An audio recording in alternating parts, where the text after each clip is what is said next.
Hello everyone. आज का topic है गुण। हमने दर्शन के बारे में पढ़ा। दर्शन में हमने भाव पदार्थ के बारे में पढ़ा। भाव पदार्थ में जैसा कि मैंने आपको बताया था, षड पदार्थ होते हैं, जिसमें पहला होता है द्रव्य, जिसके बारे में हमने बात कर ली थी। अगर वो वीडियो आप देखना चाहते हैं तो लिंक मैंने डिस्क्रिप्शन बॉक्स में दे दिया है, आप उसको चेकआउट कर सकते हैं। आज हम लोग बात करेंगे नेक्स्ट टॉपिक, जो कि गुण है।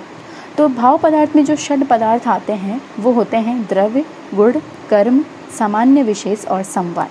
ठीक है, तो आज हम लोग गुण के बारे में बात करेंगे कि गुण क्या होते हैं। तो पदार्थों के अंतर्गत जो द्रव्य होते हैं वो एक मुख्य पदार्थ हैं और उसी के आधार पर अन्य की स्थिति भी होती है, यानी कि द्रव्य पर ये सब सभी आश्रित हैं। तो वैसे ही गुण भी कुछ इस प्रकार है। तो बात कर लेते हैं गुण के लक्षण के बारे में। गुण के लक्षण के बारे में चरक जी कहते हैं, समवायी तु निचेष्ट कारणम गुणा, जिसमें बताते हैं कि समवायी संबंध से द्रव्य में रहने वाला गुण कहलाता है, अर्थात ये द्रव्य आश्रयी है। ठीक है, अब समझने वाली बात ये है कि गुण को डिफरेंशिएट कैसे करेंगे। ठीक है, तो अब क्या होता है, मधुर रस, अम्ल रस, लवण रस, कटु तिक्त कषाय रस, ये जो स्वयं ही द्रव्य के एक गुण हैं। तो इसमें समझने वाली बात यह है कि गुण के गुण नहीं होते हैं। मधुर आदि रसों का गुण भी द्रव्य के ही गुण हैं।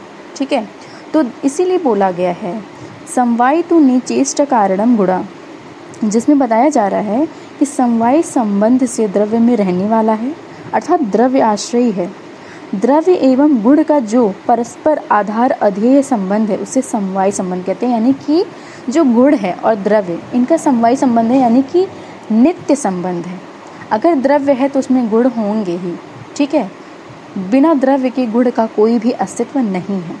ठीक, और दूसरी चीज़ जो मैंने ऑलरेडी आपको बताया कि जो द्रव्य में रस आश्रित है, यानी ये गुण जो है वो द्रव्य आश्रयी है, द्रव्य के बिना इसकी कोई भी अस्तित्व नहीं है। तो जो मधुर आदि रस हैं ये द्रव्यों के गुण हैं। अब बात कर लेते हैं कि हम गुणों का ज्ञान कैसे करते हैं।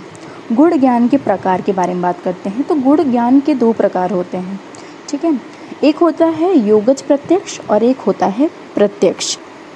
अब बात कर लेते हैं गुणों के वर्गीकरण एवं संख्या के बारे में, जो कि इम्पॉर्टेंट है। बताया गया है कि सार्था गुर्वादयो बुद्धि प्रयत्न अंतः परादय गुणा प्रोक्ता।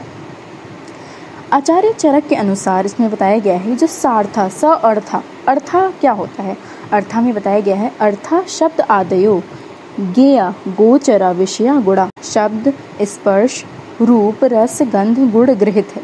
मतलब जब भी अर्था की बात आती है तो आप उसमें शब्द आदि को समझेंगे, अर्थात शब्द स्पर्श रूप रस गंध। ठीक है, और ये सब क्या है, ये पंच महाभूत के क्रमशः गुण हैं। ठीक है, ये पहली चीज़ हो गई अर्था। फिर दूसरी चीज़ आई है श्लोक में, जैसे सार्था गुर्वादयो बुद्धि प्रयत्नता परादया गुणा प्रोक्ता। अब दूसरी चीज़ आती है गुर्वादय। गुर्वादय आपने अष्टांग हृदय में भी पढ़ लिया होगा कि 20 गुर्वादि गुण होते हैं, जिसमें आपके टोटल आ जाएंगे जैसे कि गुरु लघु, शीत उष्ण, स्निग्ध रूक्ष, मंद तीक्ष्ण, स्थिर सर, मृदु कठिन, विशद पिश्चिल, श्लक्ष्ण खर, स्थूल सूक्ष्म, सांद्र और द्रव। ये कुल 20 गुण हैं जो कि गुर्वादि गुण हैं। ठीक है, इनको सामान्य गुण भी कहा जाता है। अब तीसरी चीज़ आती है बुद्धि। ठीक है, बुद्धि का अर्थ होता है ज्ञान। ठीक है, बुद्धि शब्द से आप स्मृति, मेमोरी, चेतना, कॉन्शियसनेस, धृति तथा अहंकार आदि इन बुद्धि विशेषों का ग्रहण कर सकते हैं। ठीक है, चौथी चीज़ आती है प्रयत्न अंत। प्रयत्न अंत यानी प्रयत्न अंतो येषाम ते प्रयत्न अंता, अर्थात जिसके अंत में प्रयत्न हो, जैसे कि इच्छा, द्वेष, सुख, दुख और प्रयत्न, ये प्रयत्न अंत है। इसमें ये बोला गया है कि ये आत्मगुण है। पांचवी चीज़ बताई गई है परादय। परादय आपने ये भी अष्टांग हृदय में पढ़ा होगा। कुल 10 सामान्य गुण होते हैं। ठीक है, जिसमें आते हैं परत्व, अपरत्व, युक्ति, संख्या, संयोग, विभाग, पृथकत्व, परिमाण, संस्कार और अभ्यास। ठीक है, ये कुल 10 सामान्य गुण हैं। तो इस प्रकार जो है शब्द आदि जो हैं ये वैशेषिक गुण हैं। गुरुवादी 20 सामान्य गुण हैं। बुद्धि तथा प्रयत्न अंत षट जो है वो आत्मगुण है, 6 टोटल। और परादि में 10 सामान्य गुण हैं। अगर इन सभी का योग करें, मतलब इसको ऐड करें, तो 41 गुण मिलते हैं, 41 गुण मिलते हैं आपको। अब बात कर लेते हैं कि वैशेषिक दर्शन अनुसार गुण कितने हैं। तो वैशेषिक दर्शन के प्रवर्तक जो हैं वो महर्षि कणाद है, जिन्होंने 17 गुण को माना है, जिसमें आते हैं रूप, रस, गंध, स्पर्श, संख्या, परिमाण, पृथकत्व, संयोग, विभाग, परत्व, अपरत्व, बुद्धि, सुख, दुख, इच्छा, द्वेष, प्रयत्न। ठीक। और जो आचार्य प्रशस्त पाद हैं ये वैशेषिक के भाष्यकर्ता हैं। इन्होंने 24 माने हैं। महर्षि कणाद जिन्होंने 17 माने थे, उसमें 7 और ऐड होंगे अकॉर्डिंग टू आचार्य प्रशस्त पाद। ठीक है, जिन्होंने बोला है गुरुत्व, द्रवत्व, स्नेह, संस्कार, धर्म, अधर्म और शब्द। ठीक है, महर्षि कणाद ने शब्द को नहीं लिया था, लेकिन आचार्य प्रशस्त पाद ने शब्द को भी लिया है। ठीक है, तो इनकी अकॉर्डिंग 24 गुण को इन्होंने माने हैं।